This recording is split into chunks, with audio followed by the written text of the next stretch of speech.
Libra, hi! Welcome to Mr. Queen PH at ito ang inyong energy update ngayong May 16 to 31, 2024. This is a general reading. Just take what resonates. Watch your Sun, Moon, Rising, Venus for other messages. And thank you sa lahat ng mga sumusuporta dito sa ating channel. Just a reminder, gamitin nyo lamang ang reading na to bilang gabay. Pa-follow, like na rin ang ating Facebook at TikTok. Lahat po yan, Mr. Queen PH. Like, share, subscribe, turn on post notifications para lagi kayong updated sa ating mga readings. And if you're interested in private readings, meron tayong 3rd anniversary promo, 25% discount sa tarot reading services extended hanggang May 31, 2024. So mag-book na kayo. Yung link nasa description at sa pinned comment. Okay, let's see. Libra energy update.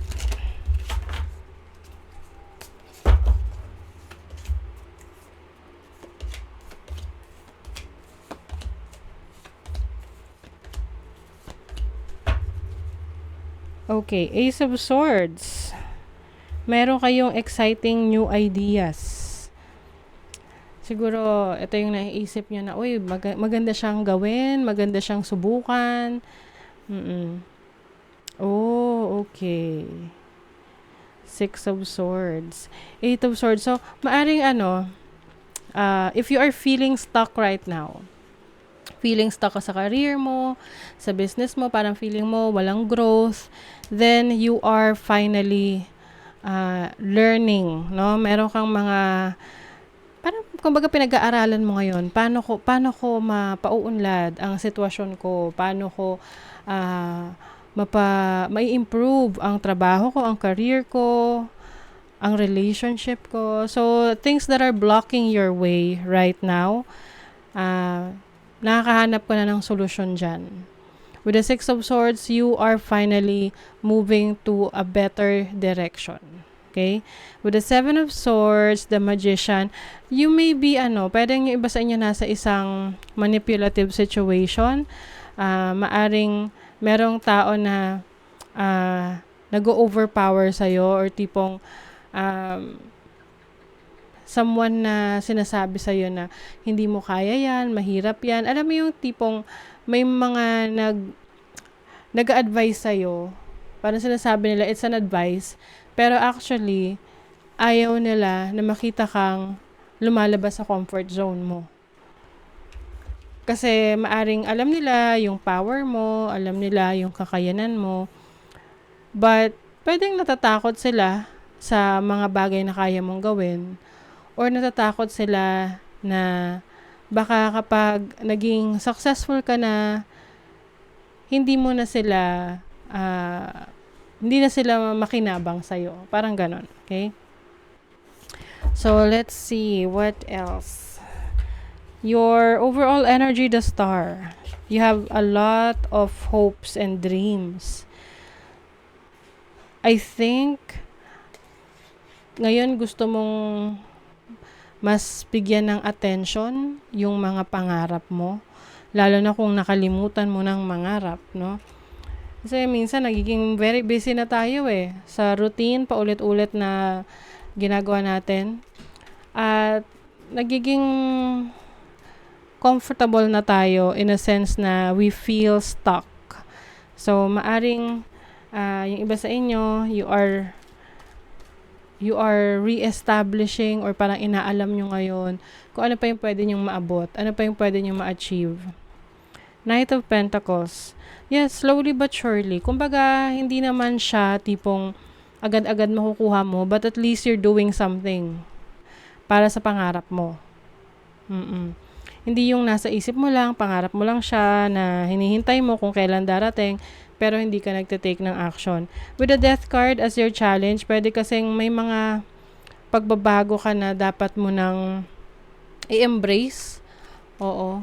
May mga situation, relationships na kailangan mo nang i-end para magbigay daan sa panibagong chapter ng buhay mo.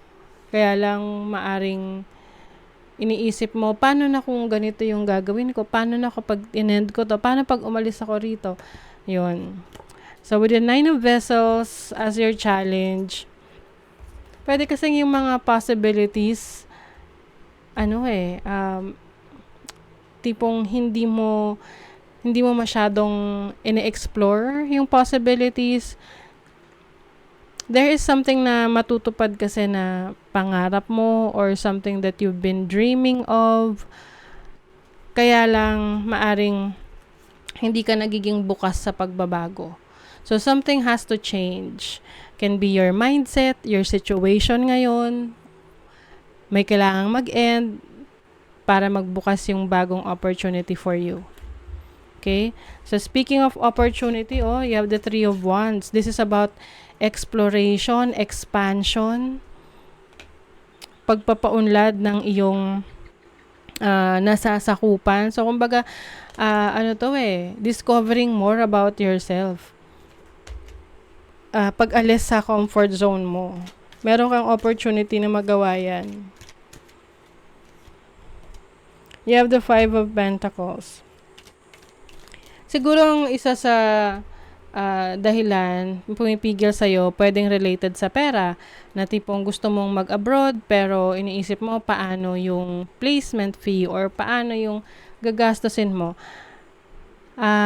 I think kailangan mo lang munang mag-take ng step, no? Tapos saka mo na lang siya isipin kapag nandun ka na sa step na yon. 'Di ba? Kasi you'll never know na parang, yung palang ma-a-applyan mo ay hindi nangangailangan ng placement fee, wala ka palang gagastusin. So, paano mo malalaman yun kung hindi mo sinubukan, 'di ba? So, your blessing is the Knight of Swords. Meron ka mga mamadaliin or gagawin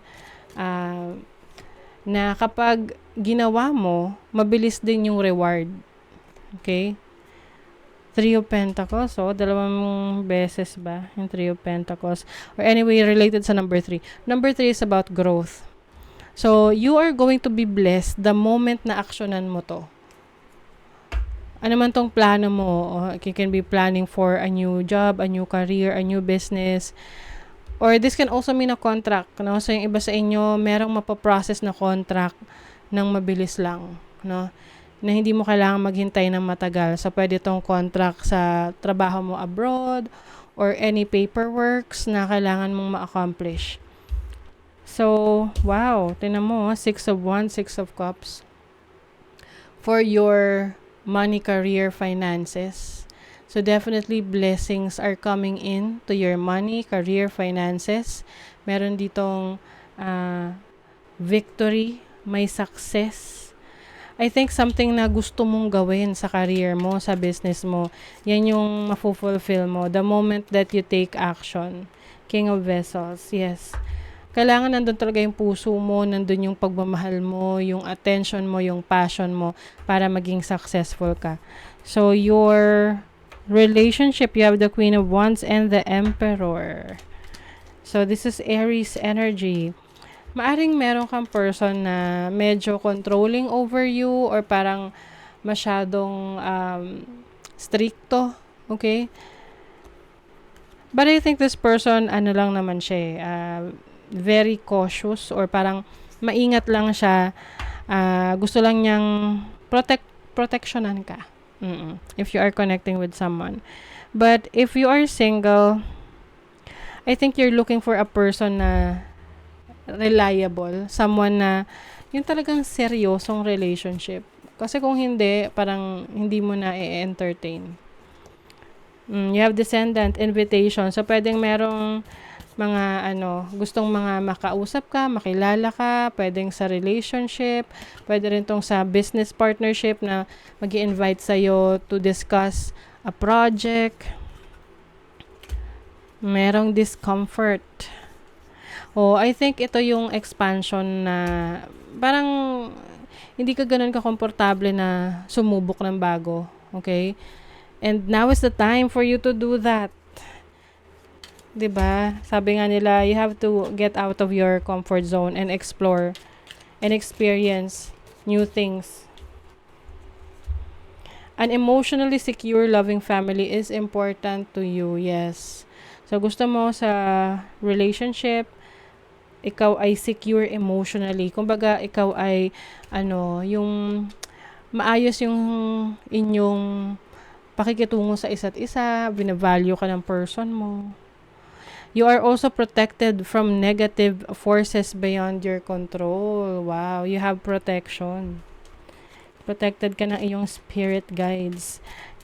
And also, maaring ikaw ay gumagawa rin ng mga rituals or anything na to protect your energies. Time to let go. Okay, sabi rito, time to let go of, time to get out of a situation. O, diba?